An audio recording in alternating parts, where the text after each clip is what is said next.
Hello, this is Dima with Does It Hold Up? In this week's podcast, Mary and I take a look at Venom, Let There Be Carnage, the sequel to 2018's Venom. The film was directed by Gollum himself, Andy Serkis, and stars Tom Hardy as the titular character. Both of us found Venom 1 to be surprisingly good, but will the sequel keep up the quality? Well, we're gonna find out. Also, this episode's audio is a little wonky in a few places, but we fixed it going into the next episode, but keep that in mind. Regardless, hope you enjoy.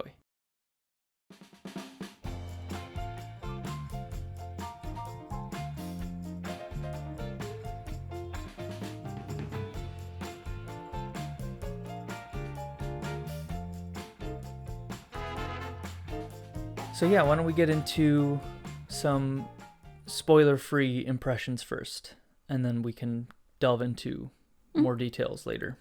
Sure. What do you think of the movie? Because well, let's talk about our thoughts on Venom 1 first, briefly. Sure. You and I both liked it. Yeah. You know, I think we both expected it. We watched it the other day, and we were both expecting it to be complete garbage. Yeah. But we actually both ended up enjoying it. Yeah. So what do you think of this one? I like this one too. Little less campy feeling. I actually like the first one more than Venom Let There Be Carnage. I don't want to say I was disappointed with Let There Be Carnage. It was kind of what I expected, though. Whereas with Venom 1, it was kind of a pleasant surprise. Yeah. With Venom Let There Be Carnage, it was a little bit like... Okay. What I got was what I expected. Yeah. Yeah, I mean, I had something, like, in my notes, something kind of similar. Like, yeah? Okay. What'd you say? Well, spoilers. Oh, it's a spoiler? Okay. I mean, for anybody who doesn't know what Venom or Venom 2 is. Well, you can spoil Venom 1, probably. Well, no. No? This is directly about Venom 2? Venom 2. Okay. So. Yeah, overall, if I had to say whether to see it or not, if you like the first one, this one's probably worth seeing. Yeah. But absolutely. It's not a work of art by any means. I mean, it's a Marvel movie, right? Like, I guess it doesn't feel like those MCU movies are for the most part very cookie cutter. What I appreciated about the first Venom movie was that it didn't really feel that way. Mm-hmm. This one honestly feels more in line with that, partially because of the humor in Venom 2. Did you not catch that this was way more humorous? I mean, yeah, but to be fair, I think that just comes with part of the storyline, right? Like, they've been living together now for... Mm-hmm. Yeah, I mean... their relationship is a little bit further on than just...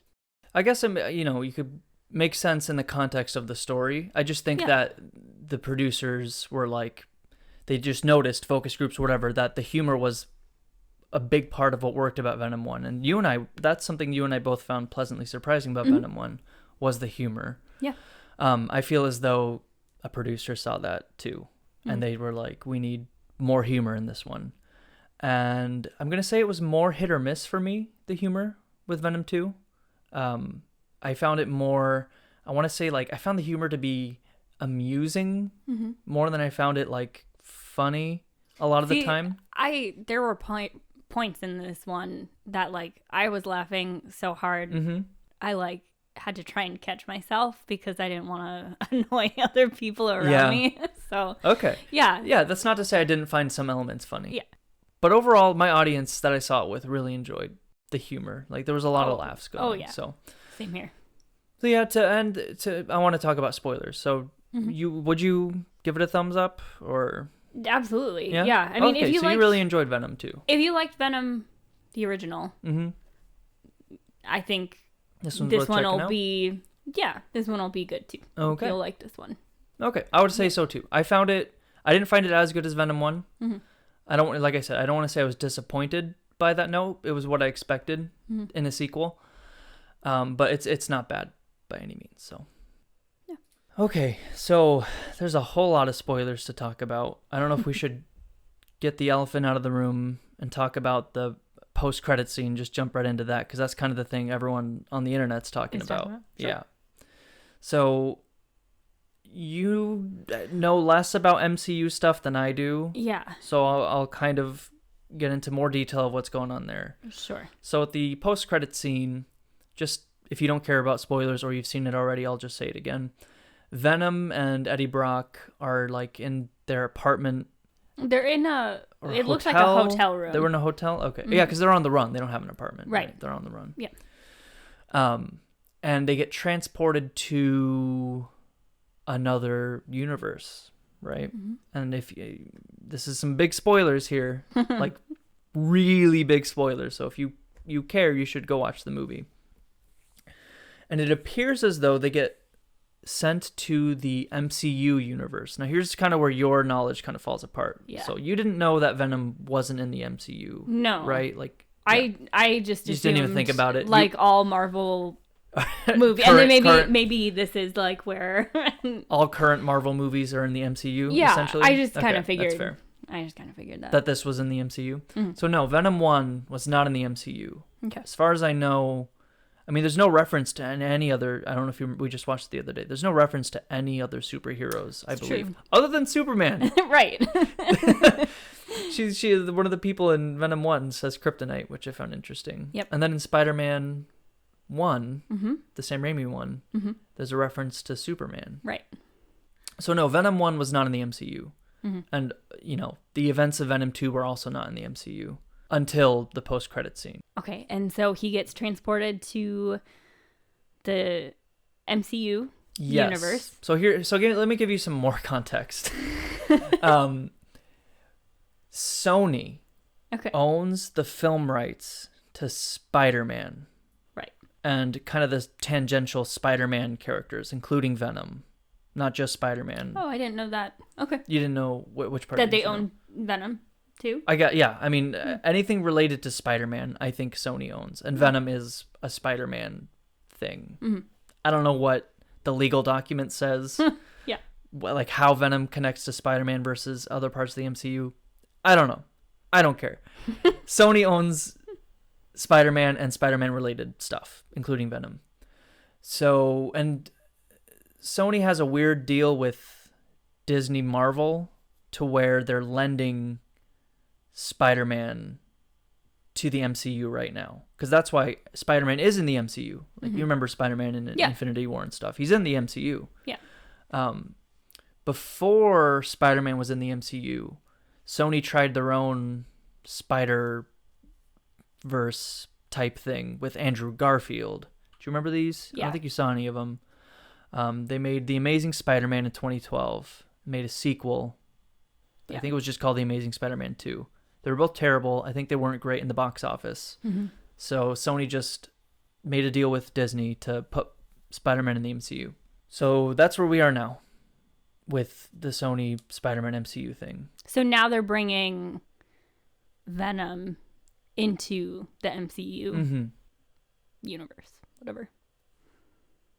The MCU universe. Yeah. Yes. Super redundant. Right. Okay. Yes. And there's also more multiverse stuff going on. Mm-hmm. Did you see... Oh, I wanted to show you before we recorded this. Did you see the trailer for the new Spider-Man movie? Yes. Oh, they played it before Venom 2 even. Yeah. Yeah. So do you remember in the second Sam Raimi Spider-Man movie, the villain, Doc Ock? Yeah. The octopus man? Yep. He's in the trailer for the new Spider-Man movie. Yeah. He's at the end of the trailer. And you also saw the Green Goblin grenade. That's what that was. Okay, yeah. And you could hear the cackle. I didn't catch the cackle. Yeah. I saw the grenade and I was like, oh. When that grenade goes off, you hear the cackle, and everyone... I don't know if it's confirmed that that's Willem Dafoe's cackle. Oh. We don't see Willem Dafoe or the Green Goblin in the trailer, but we do see Alfred Molina's octopus, Doc Ock, Dr. Octopus from the Sam Raimi movies. Mm-hmm. So there's clearly... They're coming together. A lot of multiverse stuff going on. The Sony Venomverse, which has nothing to do with the Sam Raimi movies, are connecting to the MCU, and now the Sam Raimi Spider-Man movies are also connecting to the MCU via multiverse shenanigans, which is kind of cool, kind of interesting, you know? Yeah. I like my comic book movies to be weird and silly, to be honest. And I like that that's happening. Mm-hmm. It doesn't explain why J.K. Simmons' J. Jonah Jameson is now in the MCU playing like right. he's in the trailer, or he was in the post-credit scene for Venom 2. Mid-credit, whatever. Yeah. But he's also in the second MCU Spider-Man movie, which you haven't seen. Mm-hmm. The one with Mysterio. Yeah. He's basically Alex Jones. Mm-hmm. Where in the first one he's like he's basically the Daily Bugle is like I want to say it's it like in the first one it felt like a tabloid. Like super old-timey yellow like journalism newspaper tabloid. Yeah. Like just I mean even J.K. Simmons like Daily Inquirer or whatever, the National Enquirer type. Yeah. It gave me like 1920s newspaper man sure. vibe. Yeah. Now he's Alex Jones. But I don't think it's because of universe stuff. Yeah. I think it's just because he's so great in that role that they just kind of brought him back to be J. Jonah Jameson again. Honestly, I think that's what it was. And now there's the multiverse stuff going on, which is a little confusing. Mm-hmm. I think we've talked about this for far too long. Any questions? No. Okay. I mean, yes, but no. I super confused after watching the mid-credit scene. Yeah. Just like not, but when I started thinking about it and like connecting, I guess the preview for the new Superman or Spider-Man, the new Superman. No, the new I know they Spider-Man reference movie. Superman a lot in these Spider-Man movies. I know, it's it so can be confusing. very confusing. But no, like when I sat down and thought about it for a little bit, like coming right out of the theater, I was confused because I'm not, comic book superhero. And neither am I. I just happen to be slightly more knowledgeable about it than you, so I can give you a little bit more context here.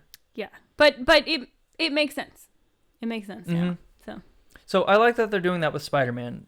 To segue that into Venom, that's actually one of my biggest complaints with Venom 2, was how this felt like kind of any other, plot-wise, any other superhero movie. And to be honest, so I don't know much about Venom. I don't know much about Carnage. The most I know about Carnage is from, someone listening to this is going to know what I'm talking about here. There's a PlayStation 1 Spider-Man game, and Carnage is in it, and he chases you down a hallway. I just know Venom is a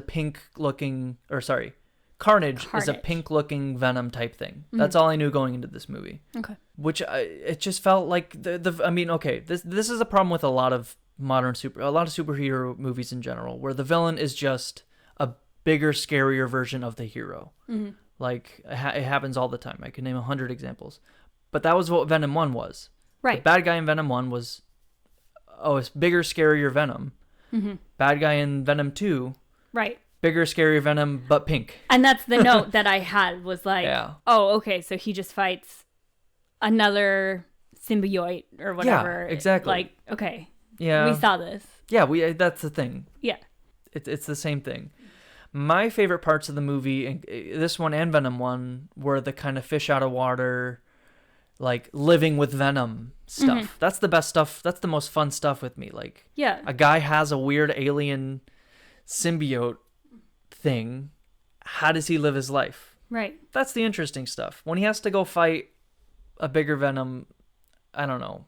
I thought that also when they separated, right? Yeah. That was interesting. The character too. Stuff. Like seeing Venom go out and like do his own thing, right? Super fun. And like, I loved that. While he's killing all of these people. Also there's he's still like sticking to Eddie's rules as far as like not biting people's heads off. Yeah.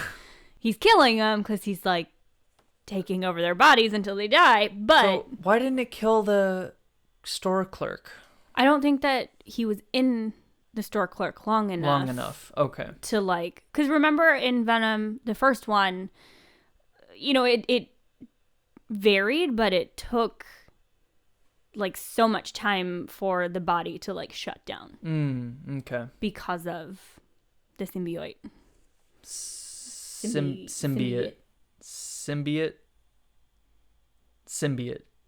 Okay. Whatever. In the trailers for Venom 1, they kept calling it a symbiote.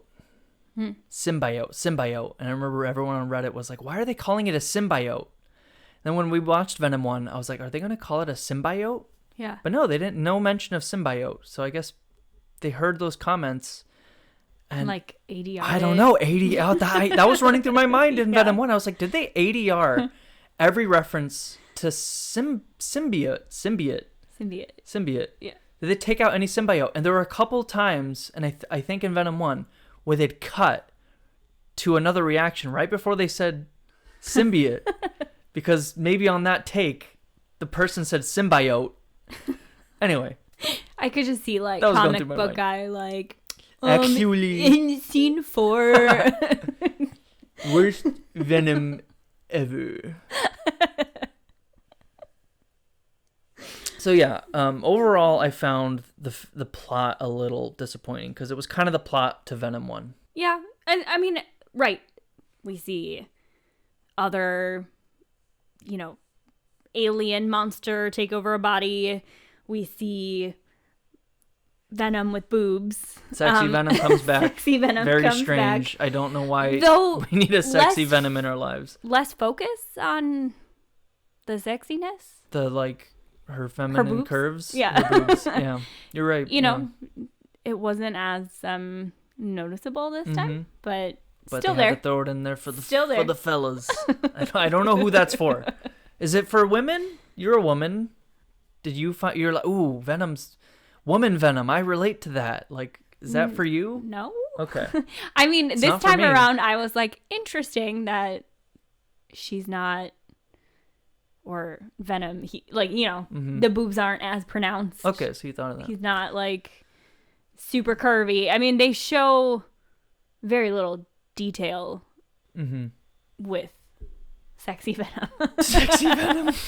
Halloween costume. Right there. I liked that. I liked the scene where Venom was in her, and they were kind of talking. See, yeah, there's a lot of little Eddie had clever... to apologize to both of them. Both of them. Yeah, I picked that up halfway through that scene. Oh, He's yeah. apologizing to both of them. Yep. So there is like a kernel of something clever. Who wrote this? Oh yeah, someone named Kelly Marcel wrote this. With Tom Hardy. Story by Tom Hardy. And Oh, Kelly Marcel. okay. Yeah, I'm looking at it right here on my computer. Okay. So story by Tom Hardy and Kelly Marcel. She took the story And wrote it. made a screenplay out of it. I don't know too much about her. I know she did Venom 1. I think she had co-writing credit with Venom 1 with like 3 other names or 2 other names. And then I know she did 50 Shades of Grey. Oh. So that's another movie she did. Maybe that's why there's so much sexy Venom. Okay. Wait, she wrote the book or the screenplay? The screenplay. Okay. Yeah, she's not the mastermind. She's not. No. Not fan fiction, Twilight writer. No, I think she was just writer for hire. Can you write a competent screenplay based on this pile of trash for $1 million? And she's probably said yes. I don't know. Hey, Seattle. Does that take place in Seattle? Yes. 50 Shades of Grey? Twilight does, and so does... I know Twilight does. 50 Shades of Grey does too? I'm pretty sure. I haven't read the books, I haven't seen the movie, but I'm pretty sure it takes place. Well, now we have to watch it. There were a couple things that made me kind of go, huh? Venom in the nightclub. I love that scene. I mean, the scene was great. Didn't he come out as gay in that scene? He said, "I'm coming out of the closet." I came out of the Eddie closet. See, that's that was my favorite scene in the movie. Yeah, I was just grinning the whole time. It was great. Yeah. But in Venom 1, the next door neighbor was playing guitar and it messed Venom up. He was playing it really loud. He's in a club. Yeah.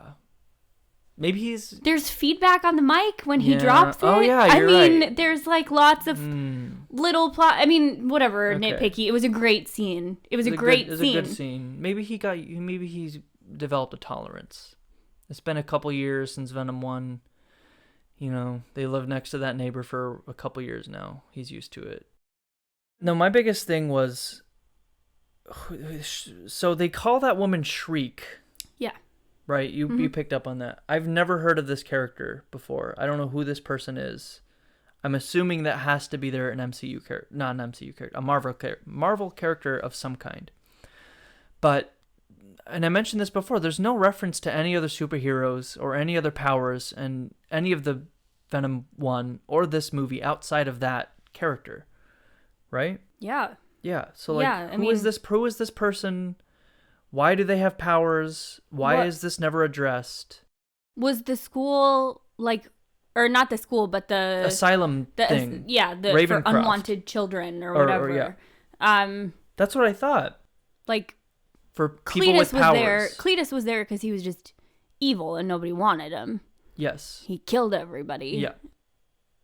But she had powers, so nobody wanted her? Or were they experimenting on her? I mean, I don't know.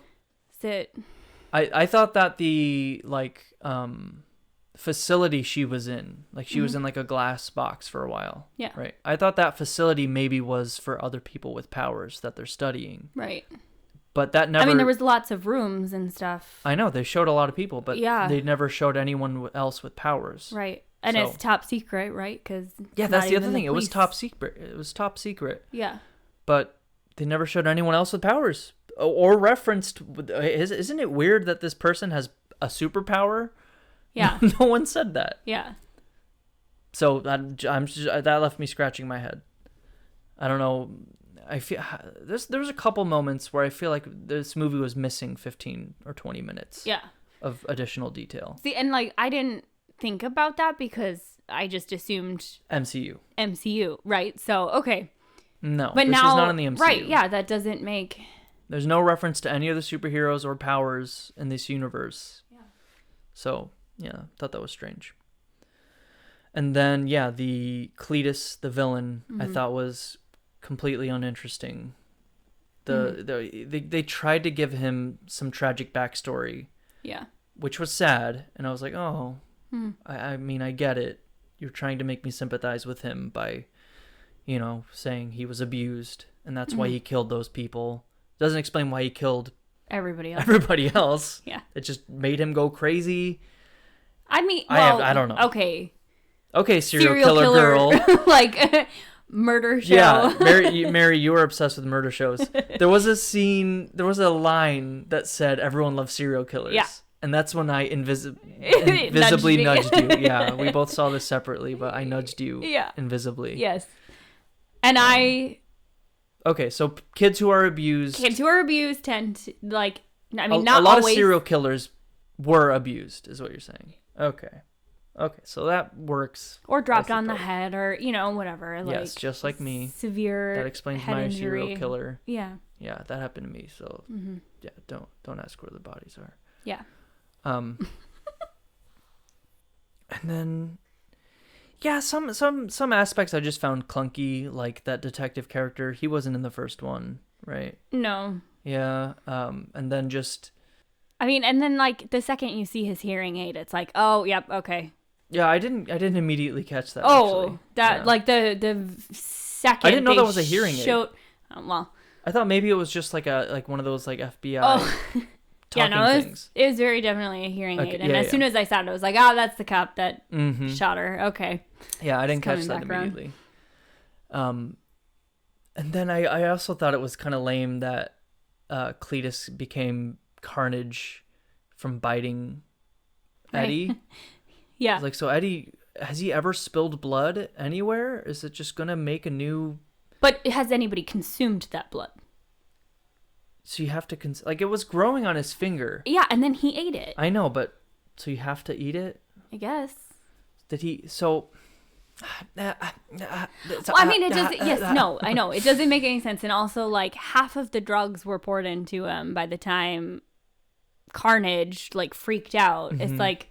Do like those, I mean, like, because I'm pretty sure that the first injection is like, oh, that's to knock you out. Which and, they showed it. They showed him get knocked out. But then they also do one that like paralyzes you, so your body doesn't go crazy. Okay, well, I'm gonna say a symbiotic venomous monster can beat human drugs. Yeah. Whatever. It got into his nervous system. The bigger question is, how did it hack a computer? That was in my notes. Like, how did Carnage hack a computer? My note is literally just what? Yeah. The internet? He became one with the computer and broke into FBI super secret. Yeah, just automatically. CIA database. Mm-hmm. Yeah, makes sense. That I don't care that much about. It was pretty dumb. Yeah. But whatever. He needed to find her. It was silly. Yes, exactly. No, I thought it was contrived. I don't like it when how the plot points are contrived. What? How did the cop find out? About what? I mean, it's like about that facility. Yeah, they just kind of like he just showed up. I know. I thought I was like, and then he says later on, I didn't even know about this place. So, yeah. Again, a line missing, a scene missing. Yeah, something. I don't know. Like I remember when I remember when they announced this movie was going to be 90 minutes. It caused an uproar. Mm-hmm. Like people were like, "How can this movie be 90 minutes?" Mm-hmm. So all superhero movies are 2.5 hours now. Yeah. And I'm not one to complain about a movie being 90 minutes, mm-hmm. but this one I felt like some pages were torn out of the script or something. Yeah. I mean, so Cletus, the character, not super interesting, but I thought Woody Harrelson did good. He plays a good bad guy, you know? Yeah. But it was serviceable. A good serial killer, crazy guy. Yeah. I didn't like... I insinuated on this earlier. I didn't find the villain to be particularly compelling overall, though. Mm-hmm. Neither him nor Shriek. I don't even remember what the woman's name was. Shriek. Francis? Or was it Francis? I don't know. Okay. I mean, okay, so Tom Hardy, mm-hmm. I thought he was good, too. I mean, he was really good in the first one. That's another thing. You kind of jogged my memory. I thought he was really good in the first one. Yeah. This one was there was kind of less. I guess with the first one, there was more like he was struggling to figure out what was going on with him. So there was a more neurotic element to his character in the first one, whereas this one he was a little bit more, I don't know, calm, subdued. Except when Venom left mm-hmm. and he was trying to figure out, like, where is... Mm-hmm. Cletus going, whatever, right? Mm-hmm. And that's, you saw a moment of that kind of breakdown of like trying, like the line the specific line that I'm thinking about is when he's like, okay, what would Venom do? He'd find him before he finds me and bite his head off. Like, oh yeah, I like that part, I loved that line. That was hilarious. Like, there's kind of that. It was like there's a piece of Venom still in there. Yeah, you know. Yeah. Where like in the first movie he's fighting having Venom in him. Mm-hmm. Now he's got a little piece of him. Mm-hmm. Oh, they love each other. They do. Yeah. So the first movie was kind of them meeting. Mm-hmm. It's almost like a rom-com.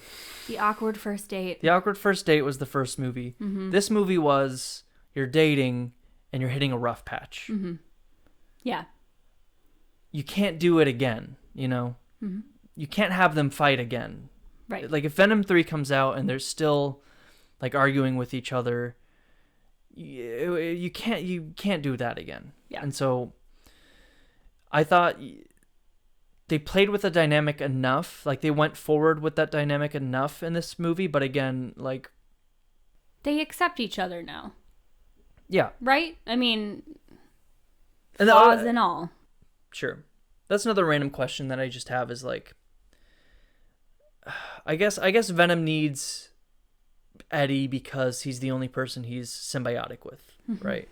Why does Eddie need Venom? Because he gets confident with Venom around. He's stronger. Like, what does Eddie get out of their relationship? Their symbiotic relationship? Partnership? Companionship? Yeah. I mean, because he's broke, because Anne left him for Dr. Dan. Yeah. And that doesn't seem like... Weren't they insinuating they were, like, going to be together at the end of Venom 1? Yeah, I mean, like, she was like, do I still like him? Do I still have feelings for him? But she says that... They kiss. I mean, they kiss in the movie. They don't kiss at the end. In Venom 1? Yeah. Yeah, they do. When she's sexy Venom, she smooches him, and that's how the Venom transfers. That's not at the end. That's in the middle of the movie. That's not that, like, the climax. The end, they're sitting and having coffee. Yeah, that's the very, very end. Well, yeah. And it's like it's like you can see she's like, do I still care about him? Do I still have feelings for him? But clearly, even though she does, right? She's choosing Dan. Mm-hmm. I'm sure if there's a Venom 3, she would play some part of it, like some part in it. Yeah, she had kind of a less of a role in this movie, right? Yeah. And I think that that's now my prevailing theory as to why they didn't stay together, was because now this movie, the series, is taking a completely different direction, going into the MCU. Yeah.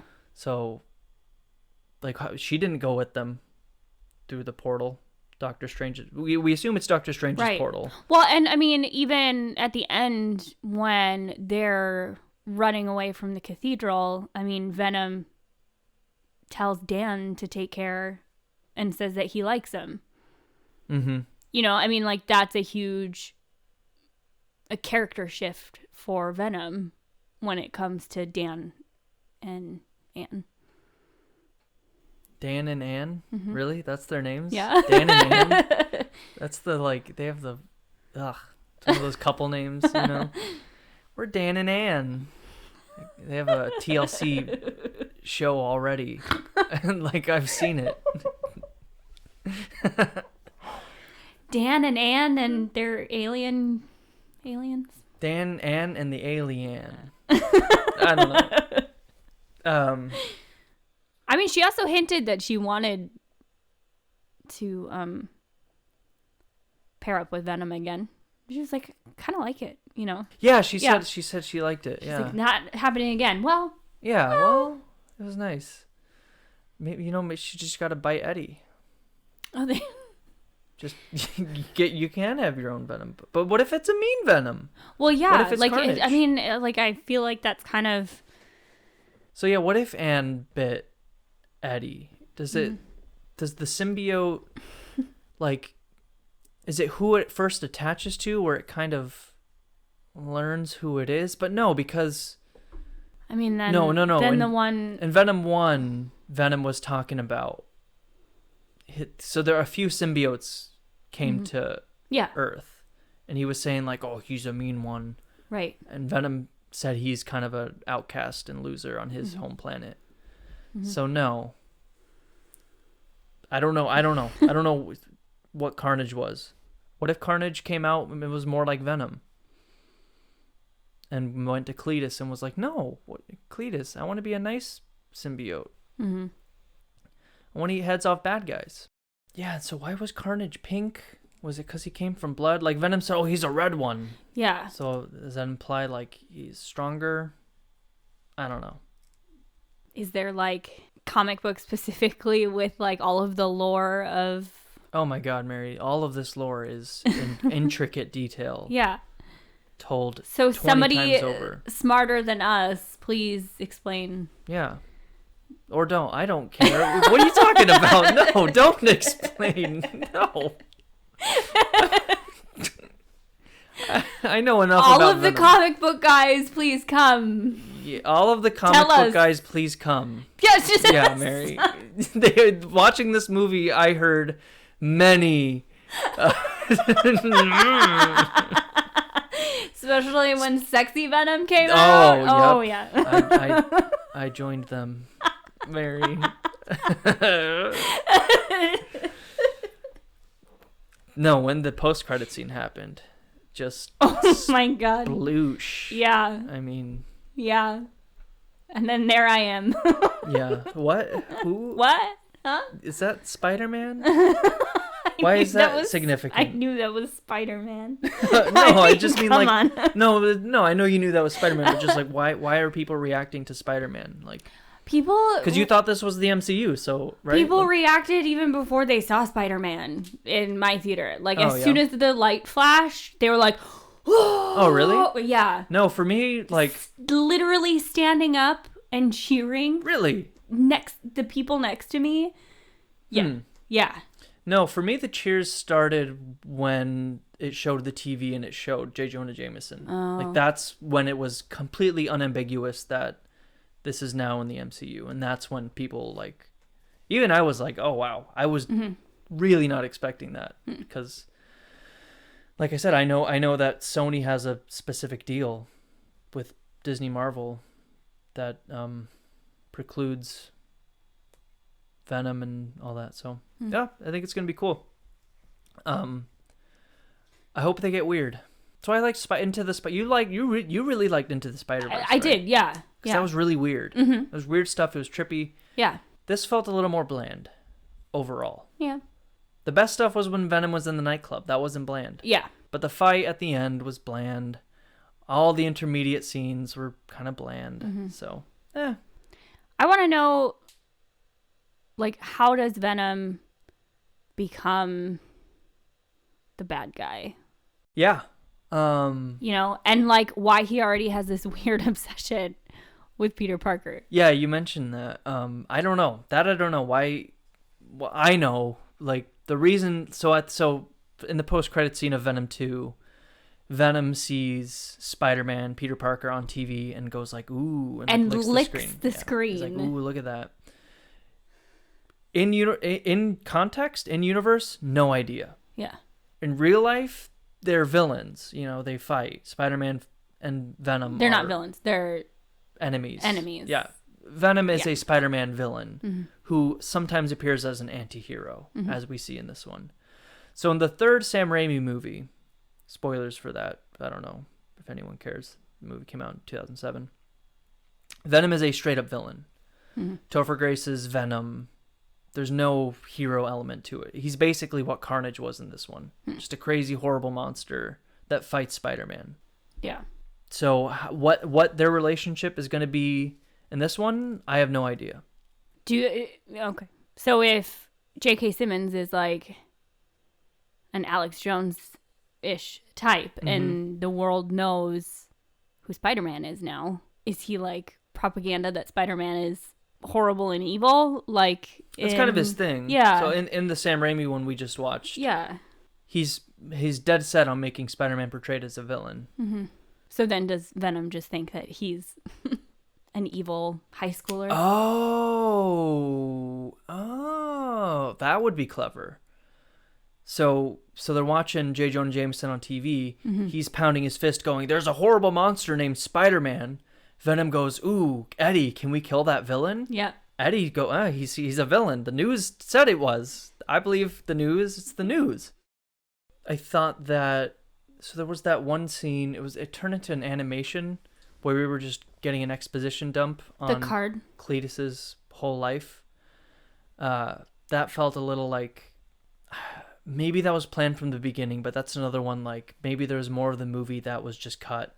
I don't like exposition dumps, personally. I like the information being doled out more organically. So maybe, like I said, maybe there was a longer version of the screenplay where that information was told more organically, and they're like, we got to cut down to 90 minutes.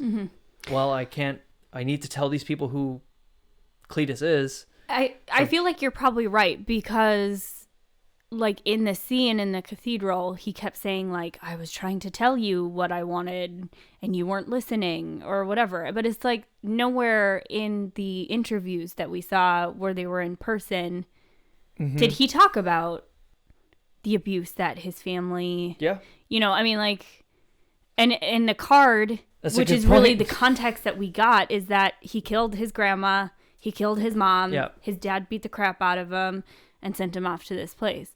Like we heard that. Yeah. And did Eddie hear that? Yeah. I mean, that was in the card. Oh, okay. That he wrote. So it wasn't the card. What are you talking about? Right, but I feel like you're right in that there was probably more like interview or something where we got that context from Cletus, because he never talked about the abuse until they're like fighting in the cathedral. I thought he said it. No, he just talked about how he killed them in the card. Well, why did Eddie need to know about the abuse before the cathedral? Because that was Cletus's whole thing, is he just wanted Eddie to listen to him. He wanted family and a friend, some connection to the world. And like, he was like, I told you all of these things and you weren't listening. But it's like, but you didn't say any of that, at least in what we saw. So maybe there is a scene missing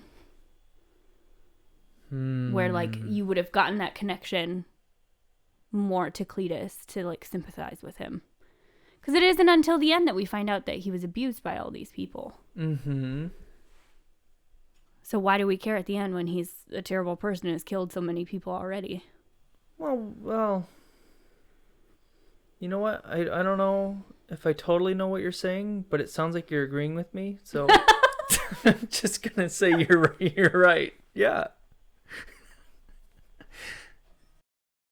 Who directed the first Venom? Ruben Fleischer. He directed Zombieland. Oh, right. And nothing else. Oh God. He directed Uncharted. There's an Uncharted movie coming out in January, I want to say. Starring Tom Holland. Oh, really? Spider-Man. Huh. As Nathan Drake. I don't see it. Welcome to the last 3 years of internet Discord. Discord. Yeah. It's clearly like an origin story, so it's like a young Nathan Drake. Oh, okay. All right. The Nathan Drake we know and love is probably in his like 30s. This is like early 20s Nathan Drake. So, yeah. So I will say, at some point over the last 3 years, I probably saw Uncharted movie directed by Ruben Fleischer. Oh, he's the guy who did that Venom movie? Oh, I heard that's not very good. But now I'm like, oh, well, I liked Venom 1. And I liked Zombieland. So I'm slightly more enthused for the Uncharted movie. But people know what I'm talking about. Although, now what are we talking about? Uncharted? Nothing to do with Venom. What'd you think? So you liked Venom 2. Would you give it a thumbs up? Yeah. I mean, like, if you're just looking for a way to spend an hour and a half and be entertained by watching a comic book movie, yeah. Yeah. This is one of the better ones. Yeah. Comic book movies. It's not perfect. There's a lot of issues that we discussed. I think a lot of it is clunky, but the stuff that works. And it's not as good as Venom 1 in my eyes, but it's good. It's good for PG-13 movie. Ooh, okay. Thanks for bringing that up. Real quick. Yeah. This might explain why it's PG-13. If this was a violent, horrific, R-rated masterpiece, like we wish it was, that ain't gonna fly in the MCU, you know? Is that why Deadpool isn't part of it? Well, that's even more complicated. So, no, it is. It actually is. No, I mean, that's fine. Yeah. 30 seconds. Deadpool is technically an X-Men. X-Men was owned by 20th Century Fox. So it's kind of like the same way Sony has Spider-Man. 20th Century Fox had the X-Men, including Deadpool. Disney bought 20th Century Fox. So now the X-Men could be incorporated into the MCU, as well as Deadpool. And there is some, people are saying, is Deadpool going to be in the MCU? No one knows. I mean, Ryan Reynolds is asking, how does Deadpool become part of the MCU? He doesn't. He has asked that. No, I believe you. He's asked that. And I'm saying Deadpool does not fit in the MCU. I think it's a little tongue-in-cheek. Yeah. Sure. When he asked that. Yeah. But no, I mean, Deadpool's a big joke, The MCU takes itself seriously. I don't know. I don't see a way you could do that. But yeah, no, I read somewhere that people were saying that maybe this is PG-13 because from the beginning, maybe we don't want to close the door on this being an MCU potential crossover. So, go see it. Go see it. If you it's want. good. Yeah. Hey, hope you enjoyed the episode. We'll be back next talking about Sam Raimi's original Spider-Man film. Ooh, it's going to be a good one. Hope to see you there. Let us know in the comments what you thought of Venom 2, and be sure to subscribe and or follow us to never miss an episode. For more content, find us on YouTube or check out doesitholdup.com. Thanks for listening.